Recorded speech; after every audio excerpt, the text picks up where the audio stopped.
Hey everybody, welcome back to Battle Ready Inc. So today we're once again covering the new indie TCG Wildhearts, which is coming to Kickstarter on January 7th. We're trying to get ahead of the curve here and cover as much as possible. So we were going to be covering another one of the starter decks that is in the two-player starter deck that they are going to be releasing in addition with their Kickstarter.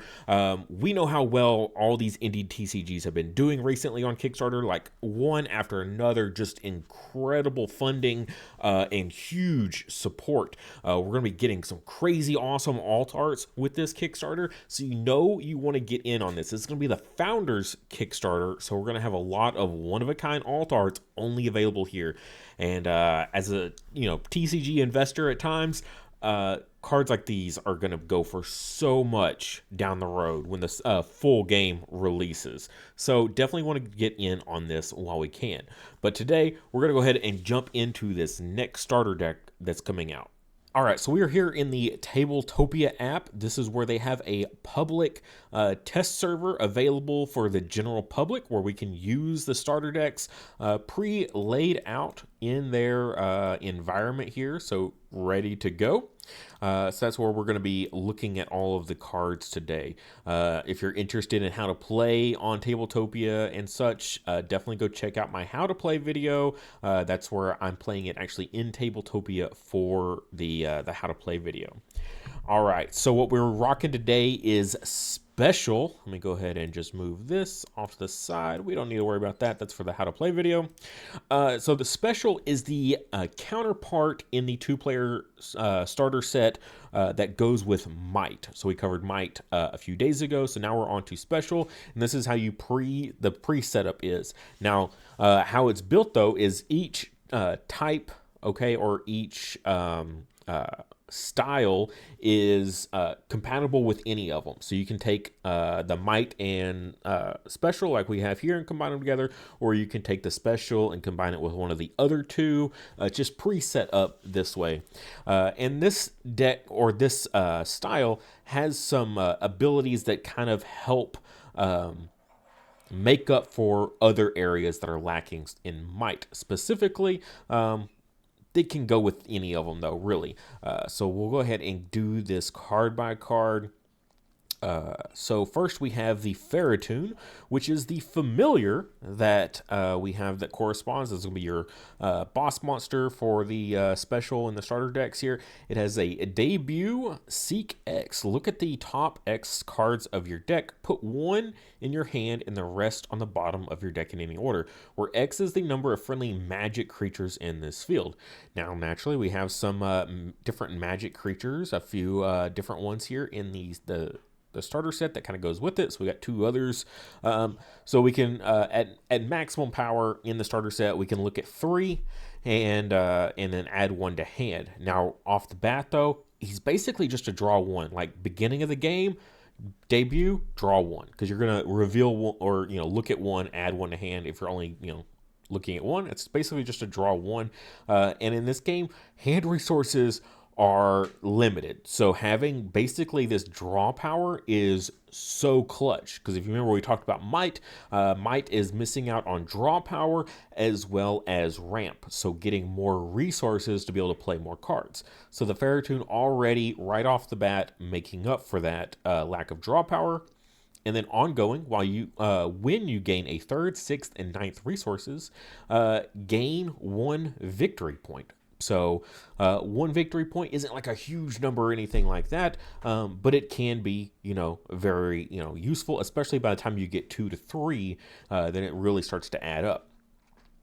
So again, can be very useful. Now, also depending on which fields you choose, maybe you choose 2 really low point value fields, right? A 2 and a 3, and so you're in a low scoring game. So more than likely, the game is going to go to round 4, and then whoever has the most at the end of round 4 is going to win. And if you're in a low scoring game, then something like the 1 victory point here from the Ferritoon actually will matter way more in a game like that. All right, now on to our allies here.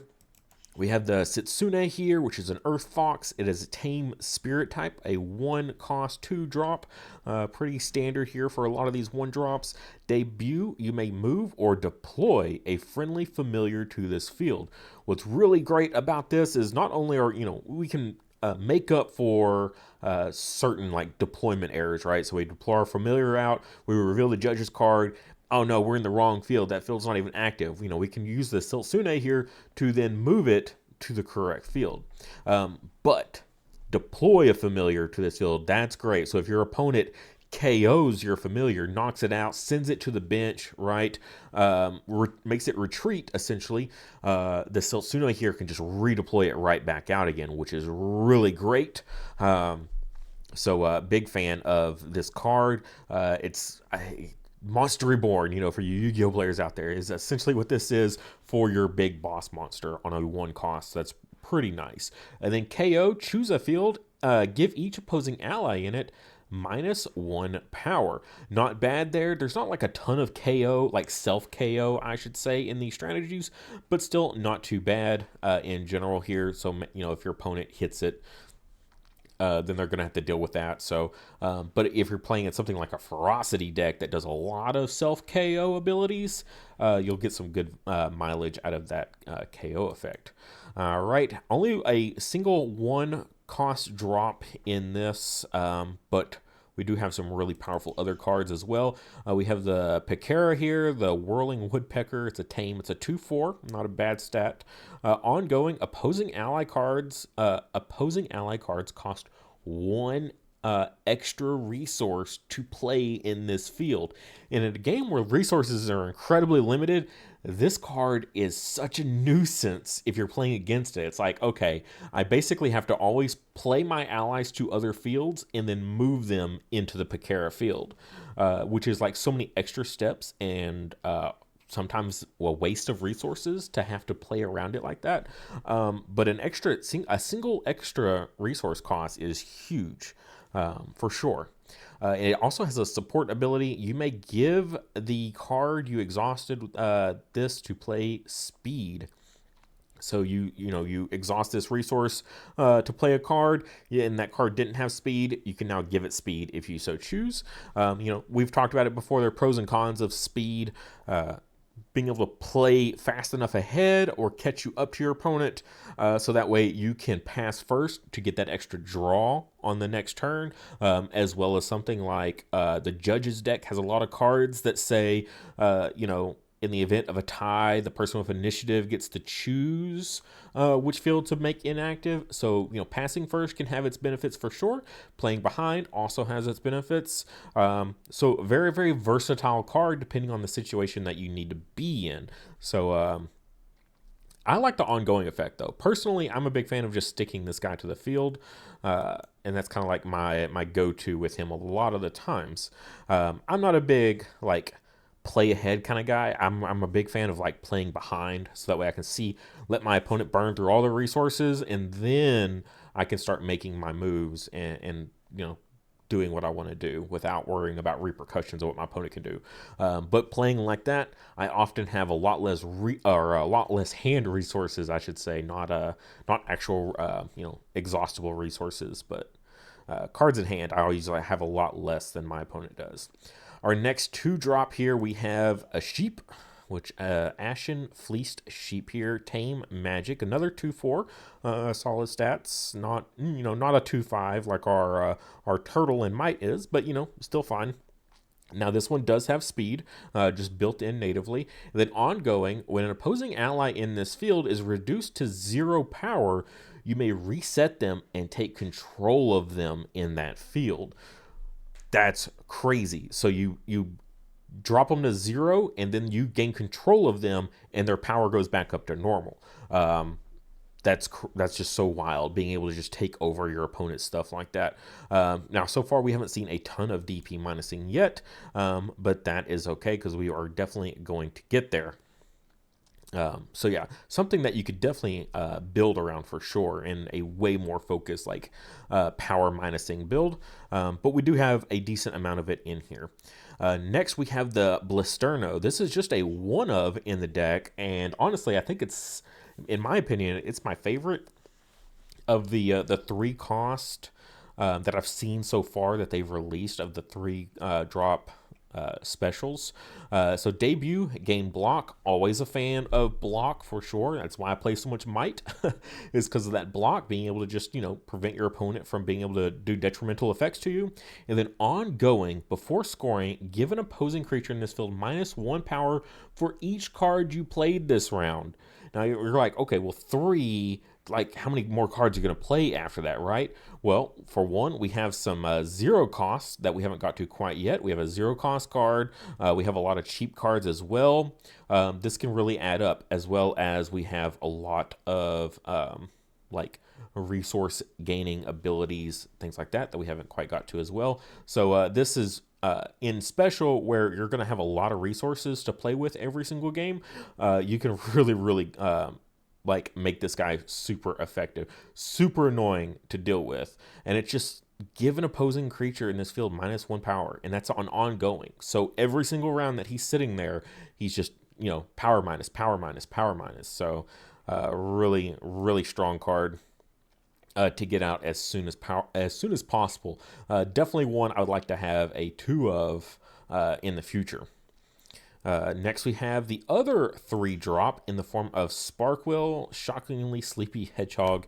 It is a tame magic type. 3/4 here, not the best stat line, right? Because you're like, okay, there's 2 5s that exist out there, so now you want me an extra resource for a less power.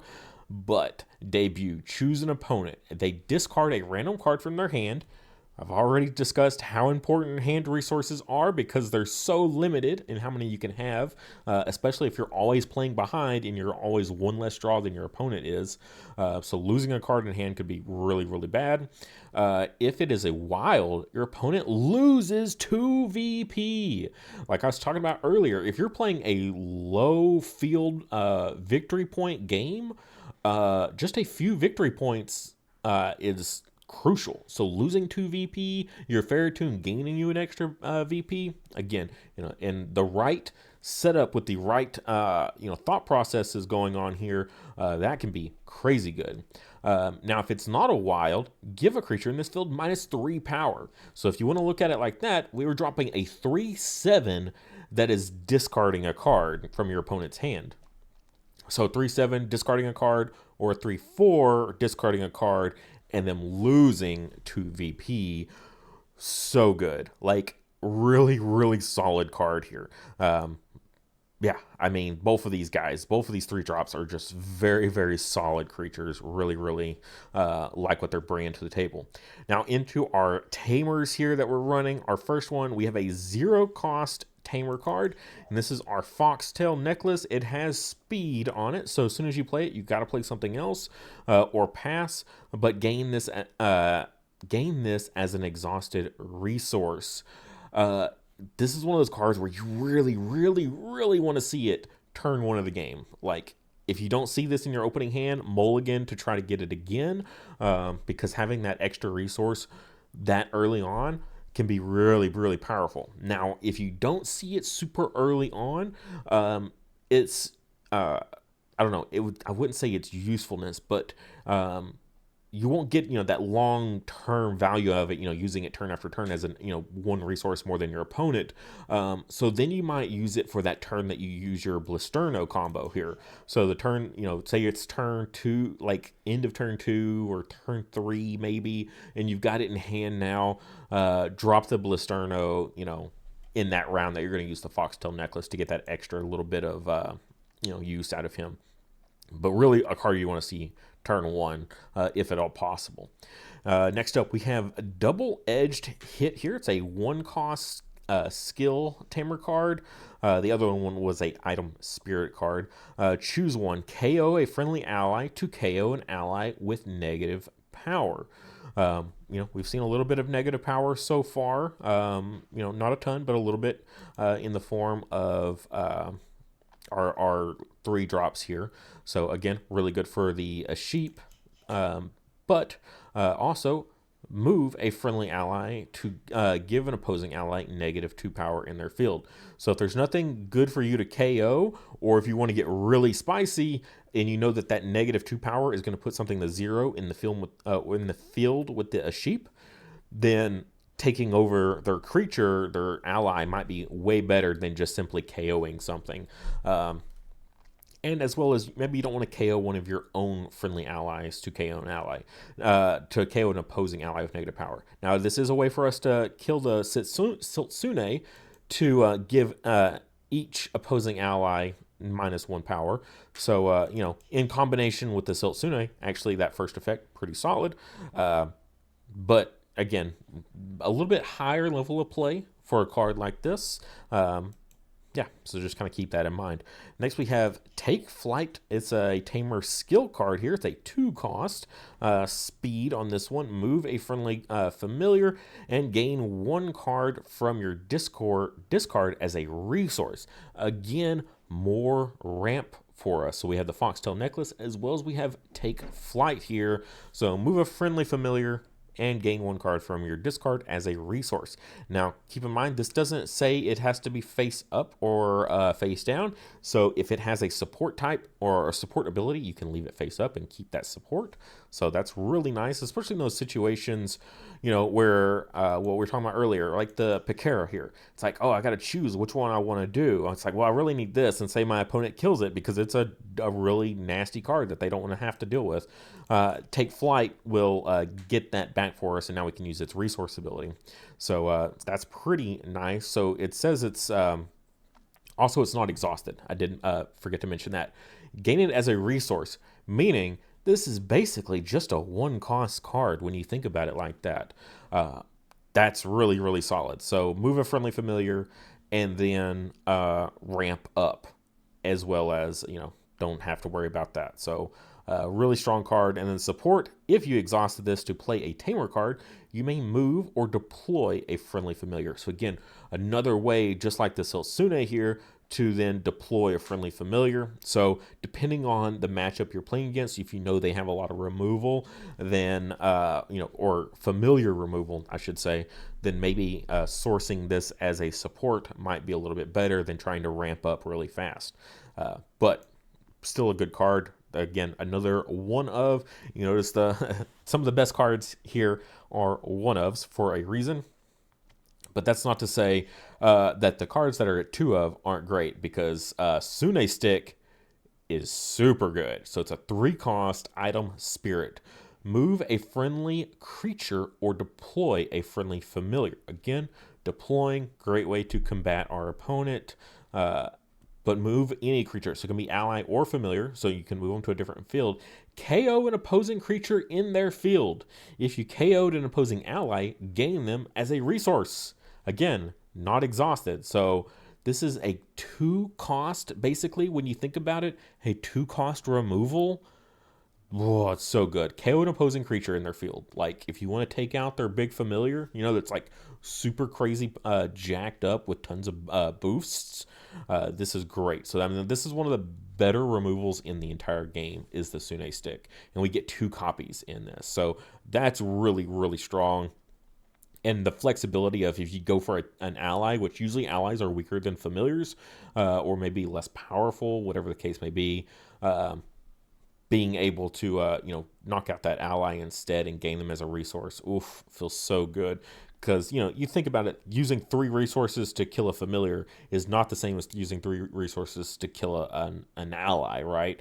But the design team already worked it in. They're like, okay, if you want to use this to kill something less powerful, we'll reward you for that in the fact that you now get a resource out of it. So, and you just gain them as a resource. So again, if they have a support, you leave them face up. Now you get your opponent's card that had a support ability that they played as a creature instead.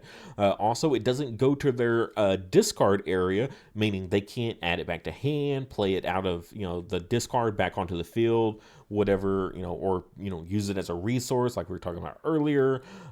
Like with Take Flight, like they don't get to keep using that card. You completely take it out of their use. So Sune Stick, very, very awesome removal. And that is the total that we're working with here. I think this is one of the better. I can't even say better because we haven't gotten into tactics yet. That's the other. I call them the support types, right? They're not like beastie, power hungry, stat wise, having tons and tons of power. They're definitely your more. You got to kind of play with it, supporting or causing a lot of detrimental effects, like power minusing on our opponent, things like that. So you got to be a little bit more thoughtful with your plays here with something like special. Same with tactics, but it is very solid. The ramp in it is crazy. Just gaining all these resources. Again, gaining a lot of resources and not having a lot of cards in hand can be an issue. That's why there's so much speed, I think, on a lot of these cards, is because it's like, okay, you're going to gain all these resources. You're going to need a lot of cards in hand then to be able to do with that. So it encourages passing first, which doesn't allow you to play from behind. But in doing so, you're going to be able to make so many more plays than your opponent every single round. So that kind of makes up for it. It's just like speed card, speed card, speed card. All right, I burned through, 5 resources. My opponent only has 3 resources. But I managed to go through all 5 of mine before my opponent did. So now I get a pass first, which means I'm going to have that extra card before at the beginning of next round. So yeah, pretty cool stuff. I'm definitely a fan of special. The Foxtail Necklace, super good card. Definitely a fan of that. The Blisterino, also a great one. Take Flight, solid. And then Sune Stick, I think, is probably the best removal in the game, in my opinion. So yeah, hope you guys enjoyed this. Stay tuned. We're going to be covering either Ferocity or Tactics next. If you have an opinion of which one you want to see first, let me know in the comments section. And yeah, stay tuned.